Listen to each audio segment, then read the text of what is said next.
What do you want people to know about heartfulness? Meditation is not very difficult. Spiritual life is possible while leading a day-to-day life, a normal life. Who should come to Kanha and why? Sincere seekers of spirituality.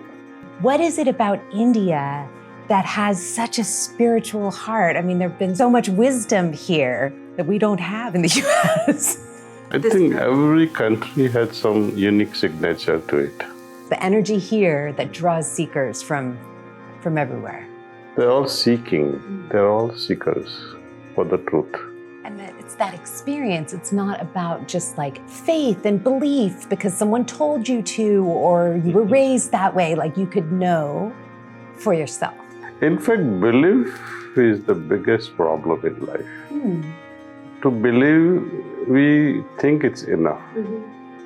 But what's the next step?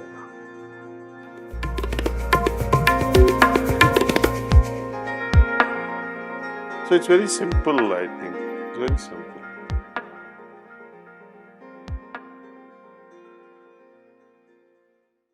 Thank you so much again for taking time to meet with me. Thank you. This is the interview for Shondaland, as you know. Thank you for taking time to answer a few more questions. What do you want people to know about heartfulness? That meditation is not very difficult. That spiritual life is possible while leading a day-to-day life, a normal life. That one doesn't have to fall at the feet of some unknown guru or a guide, but be guided by one's own heart. And later on, when you find the need, the guru will appear. But begin meditation somewhere, somehow, and heighten your level of discernment that whether this practice is right for me or wrong. This particular guide who is going to help me on a spiritual path is right or wrong. One should not start something out of greed or out of fear. Most of us, our childhood, we were told, believe in God, right? If you don't believe in God, and if you believe in God, certain good things may happen. And the whole impression had sunk in our subconscious so deeply that people go on believing and worshipping with no clues what they are doing. Like even if you ask, are your grandparents around? They passed on, right? But you ask someone who has crossed 90s or 80s even, and you ask them, do you believe in God? And you wait for their answer. Some people will say, I don't know. They are quite honest. People will say, I do believe. And the moment you ask a question, why do you believe? Then what will they answer? Those answers will be very intriguing. They say, because there will be a long pause. And then, my mom taught me this, or our community teaches this, our religion says so, our priest says so, so I believe in it. But what about you? Then they remain quiet, because though the knowledge is there, the backing up experience is absent. And that's what I try to convey, that experience. You may believe, it's okay, it's good to believe in something, but we have to prove it, either it is right or wrong, through a personal experience. In science also, we are brutal about hypothesis. We either prove it or disprove it mercilessly. We look at it from multiple angles. Why not spirituality also? It should not just remain a mere belief, mere faith, but it should be on the foundation of your own personal encounter. And that's what I'm trying to convey, that we are always on a spiritual flux. Either we evolve or we devolve. There is no static position. In nature, nature cannot tolerate that. It's just a natural principle. Either you go up or you go down. Anytime you want to go up, effort is required. Just as in with gravitation pulls, you have to make an effort to, if you want to launch a satellite, you have to have its escape velocity, right? Likewise, to escape the inner gravitational pull, I call it as ego, self-centeredness. They're the most destructive one. And to rise above that pull of self-centeredness or ego that gives birth to arrogance, we have to use some effort. I also like to convey that ego is also not that bad, though it can be disastrous. Mind also, many people have classified it as the biggest enemy. Especially yogis, they say mind is your enemy.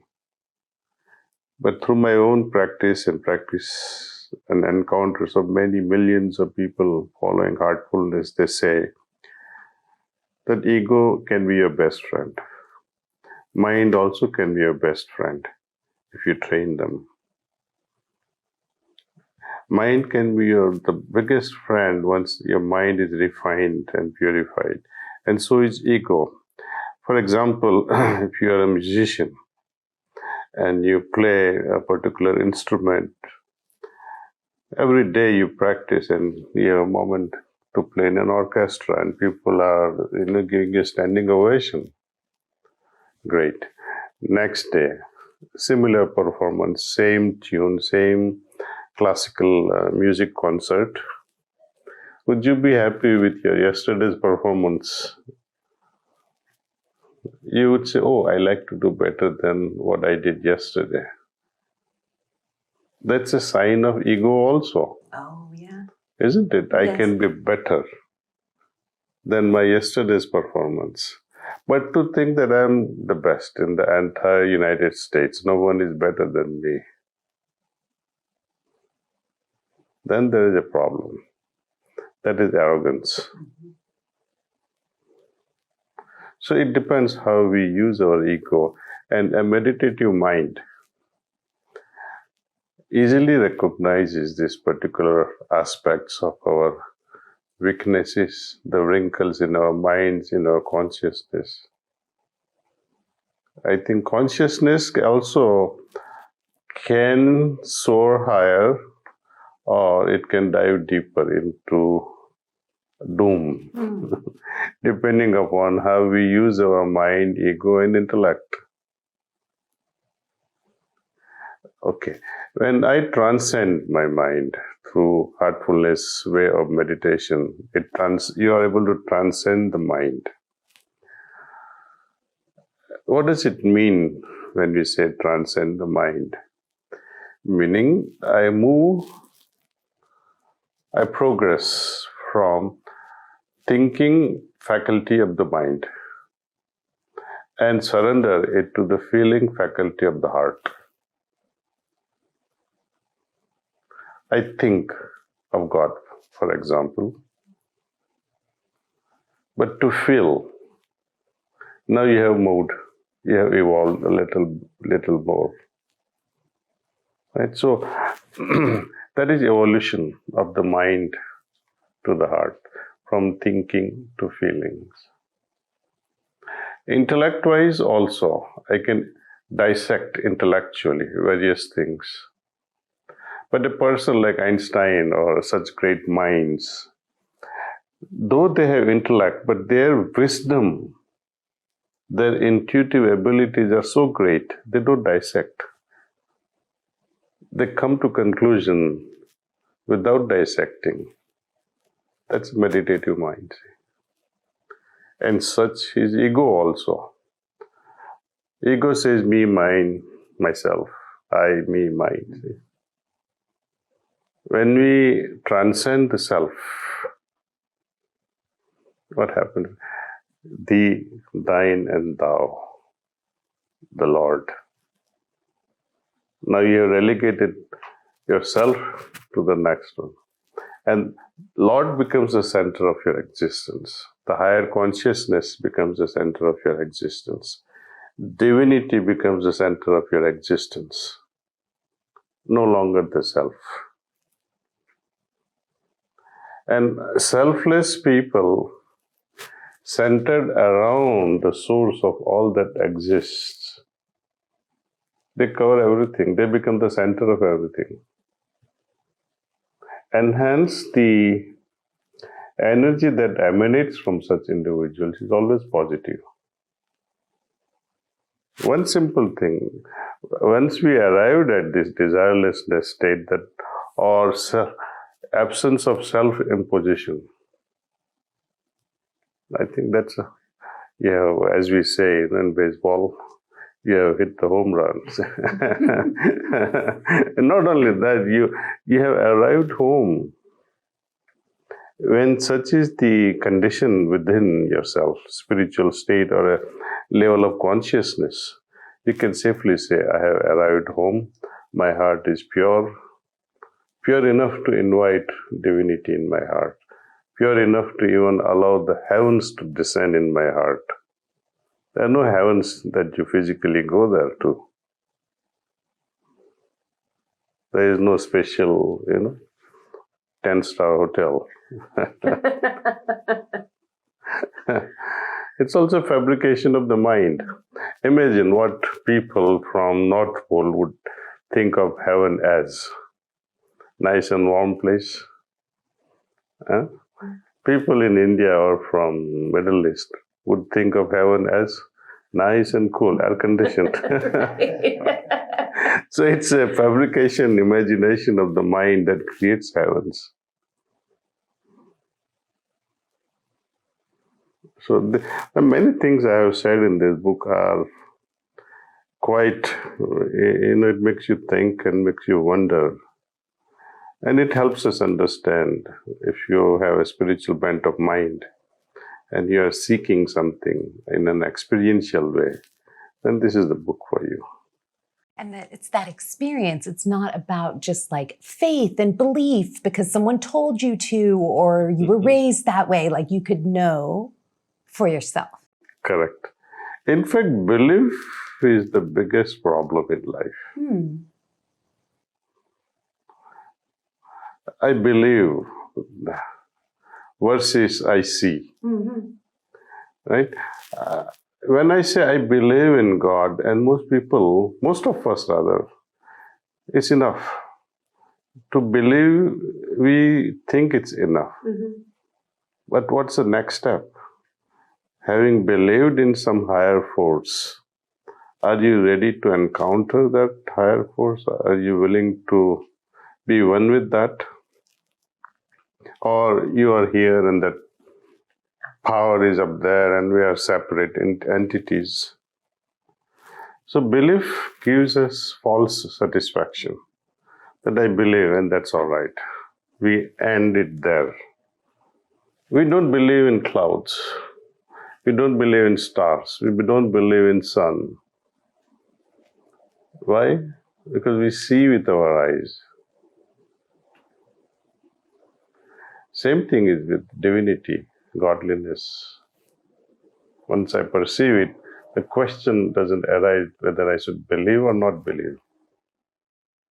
We were just talking about we don't believe in the clouds because we can see them. And it made me think of nature and how we don't have to like believe in anything. When you're in nature, you feel it. And here in Kanha, there's so much beauty around and you just feel that magic. Who should come here? Who should come to Kanha and why? Until they're all over the world, we have to come here. So who should come and why should they come? Well, I first invite these real seekers, sincere seekers of spirituality. If you want to experience what you have heard all about gods and goddesses or God and divinity, or if your mind is scientifically bent, Then, and you want to learn more about what is consciousness. How do you define this consciousness? How to see the ever-changing consciousness as we evolve through meditation. This is the place. Also a place for skeptics. Only when you encounter, then you will say, yes, there is. I can now come to a neutral section. I am no more a negative person saying nay, nay, nay. I have come to a neutral point. Neither believe nor not believe. Then some magical thing can happen. When you come to a neutral ground, then negotiations can start. Also, people who just like to enjoy nature, spend some time in absolute silence. For students, you can study here better. You want to contemplate on your research topic, this is the place. So it's for multitudes actually. And especially families with children, I would recommend them to bring children here and especially learn Brighter Minds program and polarity. If you are suffering with some level of health, we have wellness, natural healing, Ayurvedic center here. For farmers also, we have latest new techniques how to improve their crop yield organically without using much of this fertilizers and pesticides. If you have to use it, sometimes in exceptional situation, you have no choice but to use it. But there are many situations where we can avoid. Being a pharmacist, as I can say again, the prevention is the best medicine. And we teach that, how to prevent certain diseases before they ruin your crop. We are targeting education at multiple levels, not just spiritual. See. We also have a great endeavor or initiative through tissue culture, how to revive endangered species, red-listed species, and see how we can protect them. Some trees, I was told that you may not be able to see after 5 years or 10 years. So we invite such individuals. Even if there are hundreds on the planet, let's make them in millions. So give us that genetic pool, we'll replicate it at no cost to you. Just identify it and bring it here. So many such initiatives are there. And we are also into research. How yoga changes our DNA. How yoga can help us conceive in a better way. I don't know if you're familiar with this book, Biology of Belief by Dr. Bruce Lipton. You must read it. It sounds like I need to. He has done experiments on epigenetics. And it's so sophisticated. Epigenetics, it means how your genetic expressions are affected by the environment. Not just the external environment, but the inner environment is more crucial. And especially a mother who is about to conceive and going through that 9 months of pregnancy. That relationship between the fetus growing within and the mother. Because whatsoever mother goes through, little one also goes through that. If she is in a sympathomimetic mode, run, fight or flight situation, the little one also feels that. If mother is in a parasympathetic mode, means restive and calm and composed, the little one also goes through the same feelings inside because the neurotransmitters in the brain circulates in mother's body and also passes into the placental barrier. It crosses and reaches the embryo. So he did some studies also that mothers to be in bad neighborhoods, right? They are usually in a greater mode of sympathomimetic mode, fight or flight situation where husband comes home with a gun in the house and slips the gun under the pillow. Imagine what goes through her mindset. There are always stress hormones in her, and that also affects a little one. Stress hormones means there is more blood supplied to your limbs. Because sympathomimetic mode means either you run or you fight. Running requires more blood in your legs. Fighting requires more blood in your hands. And this diversion into limbs is not so simple. It is at a cost of supplying it to visceral organs and the brain. Right? And especially the frontal brain, the thinking, cognitive brain.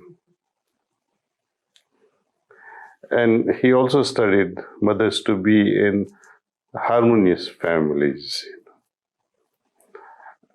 And that's the exactly opposite thing happens in a more balanced way. And when you study such children over the years, you'll see the striking difference.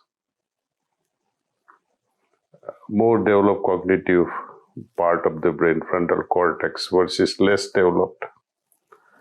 Also, where the frontal cortex is less developed, the hindbrain, what they call amphibian brain, amygdala. This one, the back part of it, is more developed. Oh, from the stress. From the stress. They tend to remain violent because the thinking is hijacked by the amphibian brain. See? So how this inner environment changes everything. And credits to Bruce Lipton for bringing such a complex study and made it very simple to understand. Through meditation, we can change our attitude. And it's not just the attitude of mother, because when we go further, it is not just sympathetic or parasympathetic system. It is not just stress hormones or neurotransmitters, but it's also the energy field that's all around you. And that energy field, you cannot just create it just like that. Either it's there with you or not there with you.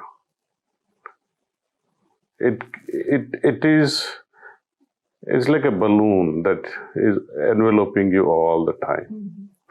You can see the aura of a person who is meditating and aura of a person who is not meditating. And based on that, Indian systems have developed sattvic, rajasic, and tamasic types of individuals.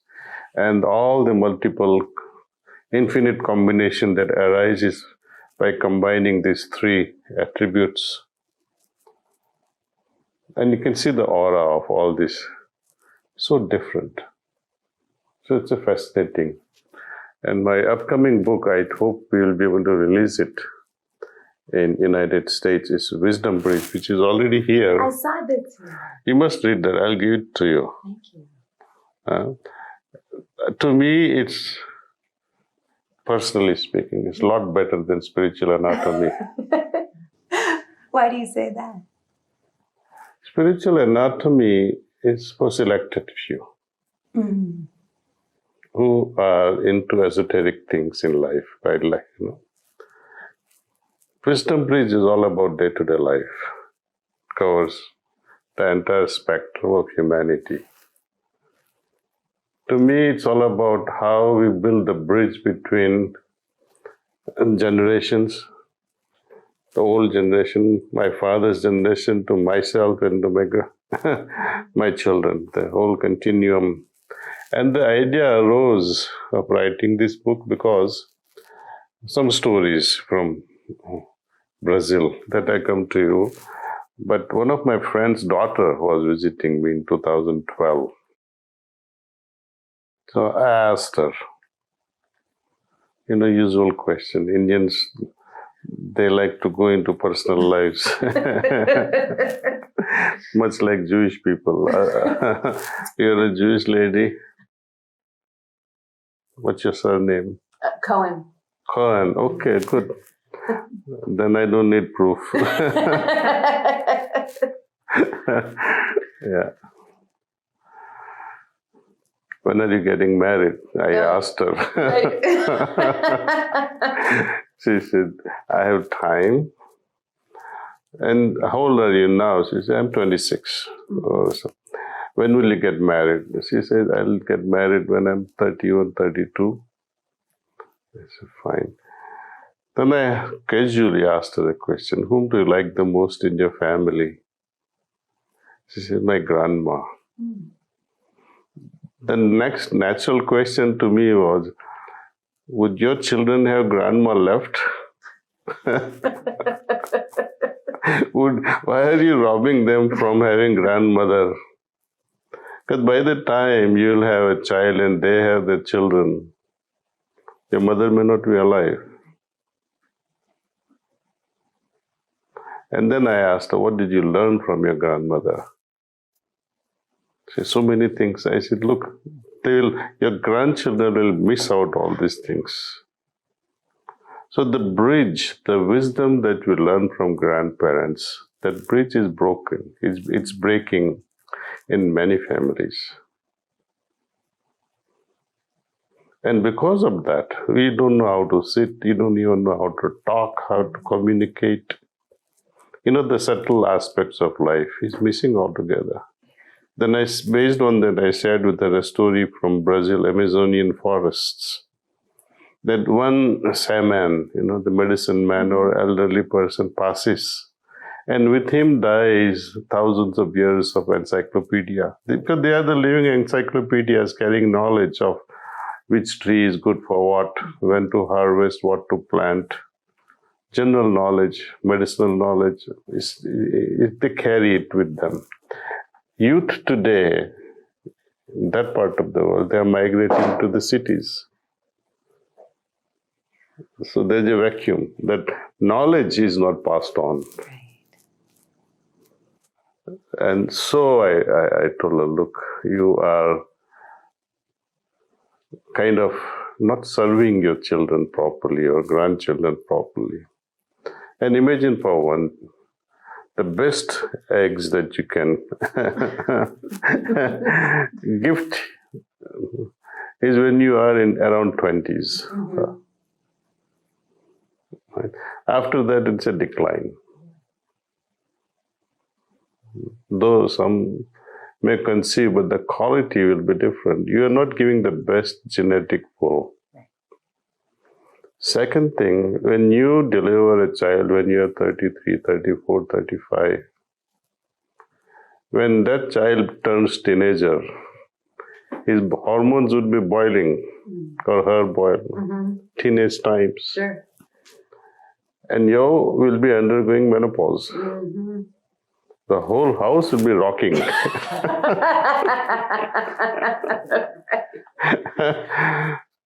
The entire house will be in trouble. So why are you doing this knowingly? Yeah. And you will not be able to peacefully convince your teenage child. Because you are also irritated, they are also irritated. And they don't get the right guidance at the right time.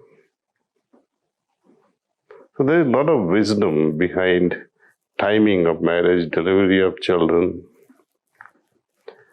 the kinds of attitude one should have at the moment of conception. All those things are there. So to me, I find it fascinating. But then, my advisors, they say, this book is not good for US. But to me, I find it better. Even if people don't, even if it doesn't, circulate more than spiritual anatomy, those who will learn this book will change their life. When you think about that, like you said, that sort of chain of wisdom, and when you were speaking, I was thinking about my grandmother and all I learned from her and how lucky I was to, have her for so many years. So this is the last question that I had planned. And it's you're the perfect person to answer it, not only because of you're a master here, but also because you lived in the US for so long. What is it about India that has such a spiritual heart? I mean, there have been so much wisdom here that we don't have in the US. Do you think there's something special about I think every country has some unique signature to it. Every country. You think of Indians in US, right? They have a different mindset. Their heart feels differently. When you talk of Italians, right? You talk of Jewish people, you talk of French, Britishers, communist people, Chinese people, everyone has a special signature. Right? United States, it's a great land for opportunities. It is still there. It is very much intact.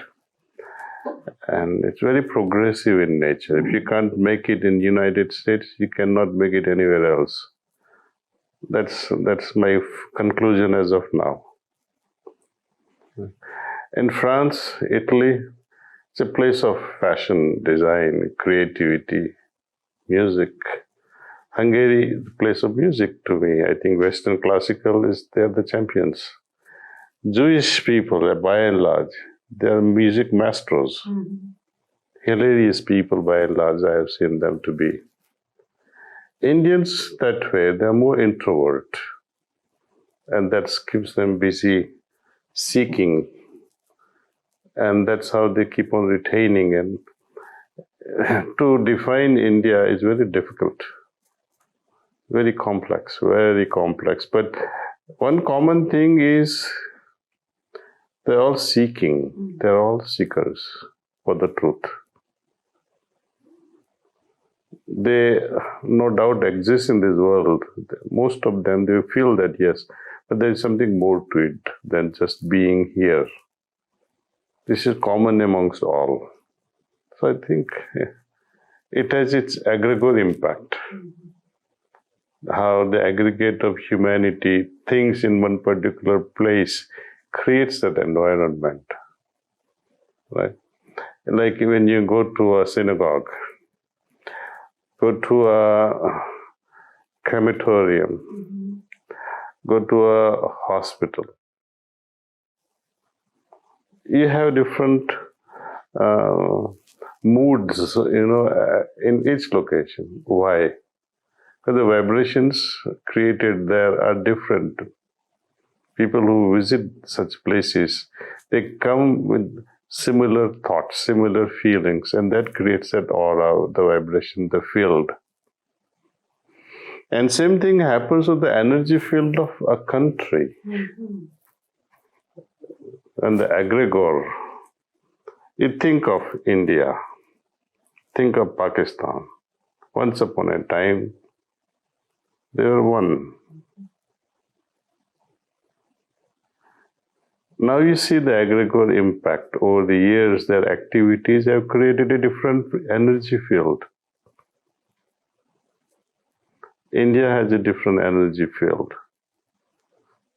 So how we behave, think, and act creates energy field and affects each other. My hand, for example, I was just sharing this at dinner.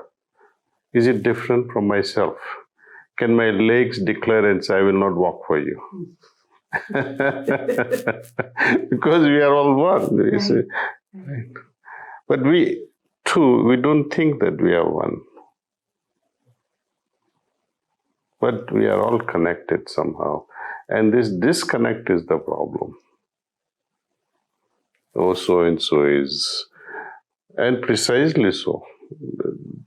They have created their identity in such a way that either people will love you or people will hate you. The India, I would say, is it's a product of many millennia. People 10,000 years, 15,000 years back, They were looking for God, seeking God, trying to realize what godliness is all about. And same is the situation now. Nothing has changed as far as that aspect is concerned. External life goes on. But the inner essence is this, trying to experience the ultimate. And that draws seekers from all over the world, I feel like. I was reading earlier today about Ram Dass and, that he was a Harvard professor and then he came to India and he had, and so it's like, that's what made me want to ask this question. Like there's some energy, like you said, it's the energy field. There's the energy here that draws seekers from everywhere. Right, so many Indians, they would love to go to US. They want to make money. Right? They see that field is there, the field is ready, the system is ready for it. You go to Italy, you go to France to learn fashion. And to eat. To eat, yes. Well, we have better food than any other country in the world, so we don't go for food though. Yeah. India, if you go all 365 days, you will never repeat even one dish. This is my new goal.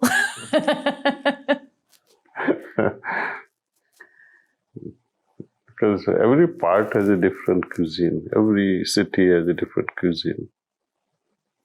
So here is the one for you. Oh, thank you so much.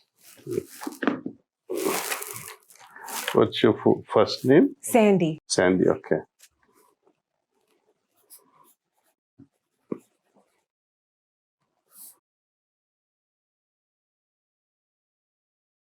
I really treasure it. Thank you so much. Thank you.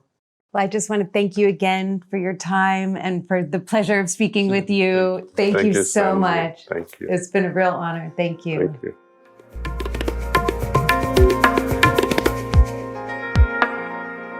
So it's very simple, I think. It's very simple.